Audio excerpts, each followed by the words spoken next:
Today's gonna be such a fun day. Hey, what's up? I'm Sina and welcome to my YouTube channel. I am so excited. It's finally here. I have been binging anime like a crazy person during quarantine, but I've always been an anime fan. And the fact that Yashahime, the sequel to Inuyasha, is finally here.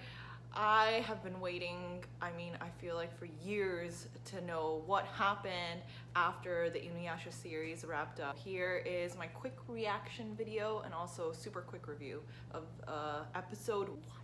Oh, there it is. And if you're watching this video, spoiler alert, I will be talking about the episode, so if you haven't seen it, you should just go watch that and then come back. It's 24 minutes long, so don't judge me, okay? Sorry, Spidey. I am a purely sub type of anime girl just because I speak Japanese. The voice acting is usually superior in subtitle, but Adult Swim raised me, and on Adult Swim, Inuyasha was dubbed, and that was the way that I watched it. So it would be high-key weird to switch over to sub now. I would be super thrown off.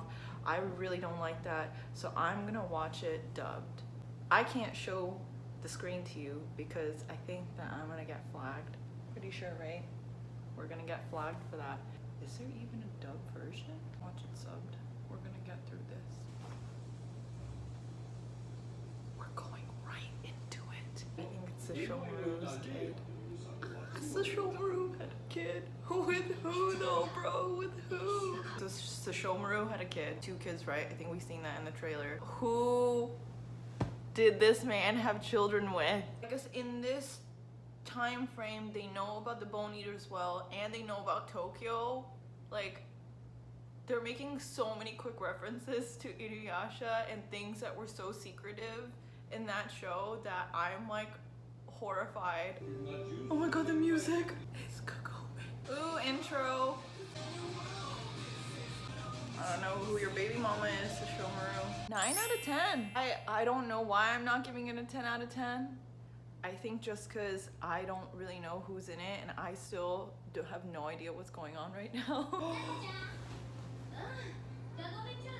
Sango and their kids. Of course, Sango and Moroku had 2 daughters. Like, that is just that man's karma for sure. Damn, Moroku and Sango really popped out those kids. I mean, if Inuyasha and Kagome only had 1, they did not waste any time. Oh, Inuyasha, Moroku. Damn, you know, I even missed the Tessaiga. So nostalgic. It's so awesome. Kikyo's arrow. I thought we were done with Kikyo. It wouldn't be Inuyasha without a mention of Onigumo, or Naraku for that matter. I love the inner dialogue between Inuyasha and Kagome, and I'm so glad that even after all this time that it just like hits different, right? Like, it's like the best part of the show. Kohaku called Moroku his brother. No more wind tunnel.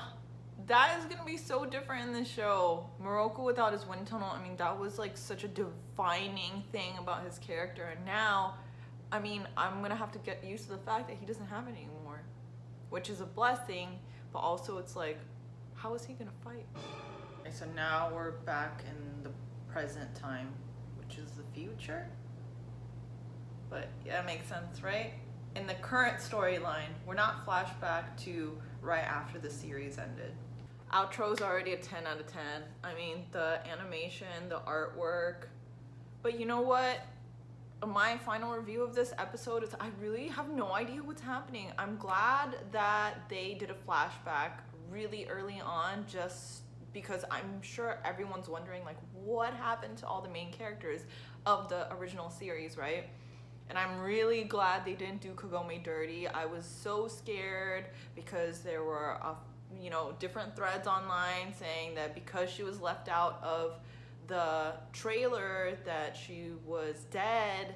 And I mean, we don't know where she is for sure yet because they just set up the story about that root demon or whatever is trying to attack them right now. There's something else going on, and there's like some foreshadowing with the bike seat and the fact that characters of the current series are surprised that they even found that, and a textbook from modern day Tokyo instead of like the medieval era. So there is a preview to the next episode.